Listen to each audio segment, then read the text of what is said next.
खुदावंद में आप सबकी सलामती हो।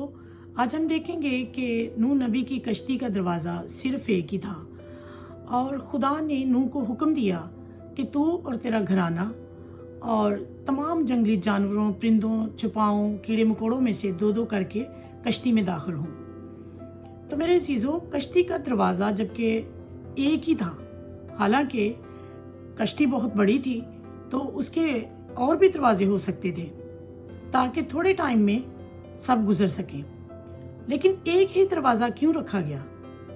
इसकी एक वजह थी, क्योंकि नूह की कश्ती का दरवाज़ा यीशु मसीह की अक्कासी करता है। यीशु मसीह ने फरमाया कि दरवाज़ा मैं हूँ। अगर हम लूका रसूल की अंजील और उसका 13 बाब और उसकी 23, 24 और 25 आयत पर गौर करें तो वहाँ पे लिखा है, और किसी शख्स ने उससे पूछा कि ए खुदावंद, क्या निजात पाने वाले थोड़े हैं?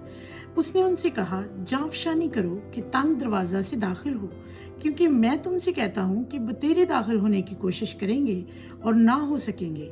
जब घर का मालिक उठकर दरवाजा बंद कर चुका हो और तुम बाहर खड़े दरवाजा खटखटा कर ये कहना शुरू करो कि ए खुदावंद, हमारे लिए खोल दे, और वो जवाब दे कि मैं तुमको नहीं जानता कि कहाँ के हो। तो मेरे अजीजों, जिस तरह नूह की कश्ती का दरवाजा एक ही रखा गया ताकि उसी में से नूह और उसका घराना और तमाम जंगली जानवर, परिंदे, हर एक चीज उसी एक दरवाजा में से गुजरे, तो सेम इसी तरह यीशु मसीह वो दरवाजा है जिसमें से गुजरकर हर कोई हमेशा की जिंदगी पा सकता है, अपने आप को महफूज कर सकता है। इसलिए जमीन पर बसने वाली तमाम कौमों, उम्मतों, कबीलों को यीशु मसीह पर ईमान लाना होगा, क्योंकि यीशु मसीह ने यह भी फरमाया कि कोई मेरे वसीला के बगैर बाप के पास यानी खुदा के पास नहीं आता।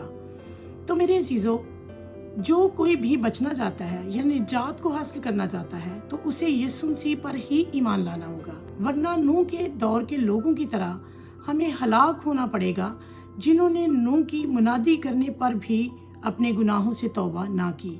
God bless you all.